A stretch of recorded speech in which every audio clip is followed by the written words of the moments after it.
আসসালামু আলাইকুম প্রিয় দর্শক, সবাইকে আমাদের নতুন ভিডিওতে স্বাগতম। আজকে আমি আমার 5টি খাসি ছাগলের জন্য তাজা ঘাস কাটতে বের হয়েছি। ঈদ যত কাছে আসে, যারা খাসি ছাগল পালন করেন তাদের কাছে একটা বিষয় খুব গুরুত্বপূর্ণ হয়ে যায়: ছাগলের সঠিক যত্ন এবং ভালো খাবার দেওয়া। তো প্রিয় দর্শক, আপনারা দেখতে পাচ্ছেন আমি এখন মাঠ থেকে তাজা ঘাস কাটছি। অনেকেই ভাবেন শুধু খাবার দিলেই হবে, কিন্তু কোন ধরনের খাবার দিচ্ছেন সেটাও গুরুত্বপূর্ণ। ছাগলকে যদি নিয়মিত ভালো মানের তাজা ঘাস খাওয়ানো যায় তাহলে ওদের শরীর ভালো থাকে। এখন ঘাস কাটা শেষ, আমি এগুলো বাড়িতে নিয়ে যাচ্ছি। আজকে আমার 5টা খাসি আছে, আলহামদুলিল্লাহ ভালোই বড় হয়েছে। আমি চেষ্টা করি যতটা সম্ভব প্রাকৃতিক খাবার খাওয়ানোর, লতা পাতা ঘাস এবং পরিষ্কার খাবারের দিকে বেশি গুরুত্ব দিই।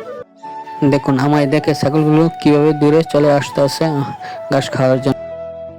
দেখুন আমি ঘাস নিয়ে দাঁড়িয়ে আছি আর ছাগলগুলো কিভাবে খাওয়ার জন্য প্রস্তুতি নিচ্ছে।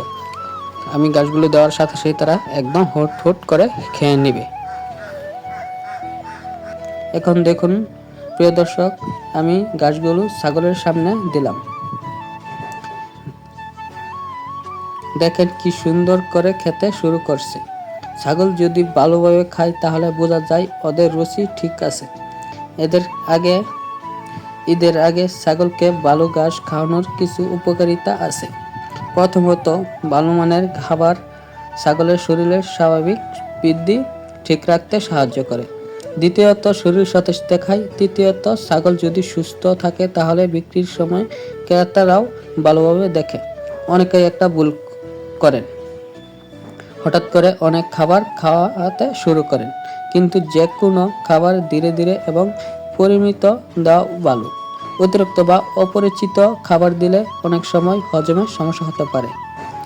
আমি সব সময় চেষ্টা করি আমার ছাগলগুলোর জন্য পরিষ্কার পানি রাখতে, কারণ শুধু খাবার না, পানিও খুব গুরুত্বপূর্ণ। খাওয়ার সাথে যদি পরিষ্কার পানি থাকে তাহলে ওদের দৈনন্দিন যত্ন আরও ভালো হয়। আপনারা দেখতে পাচ্ছেন আমার 5টা খাসি বেশ মজা করে ঘাস খাচ্ছে, আলহামদুলিল্লাহ। আশা করছি ঈদের আগ পর্যন্ত আরও ভালোভাবে যত্ন নিতে পারবো। ছাগল যখন খায় তখন আসলে অন্যরকম মনের মধ্যে একটা আনন্দময় লাগে। আপনাদের কাছে একটা প্রশ্ন: আপনারা ছাগলকে কী ধরনের খাবার বেশি খাওয়ান? নিচে কমেন্টে জানাবেন।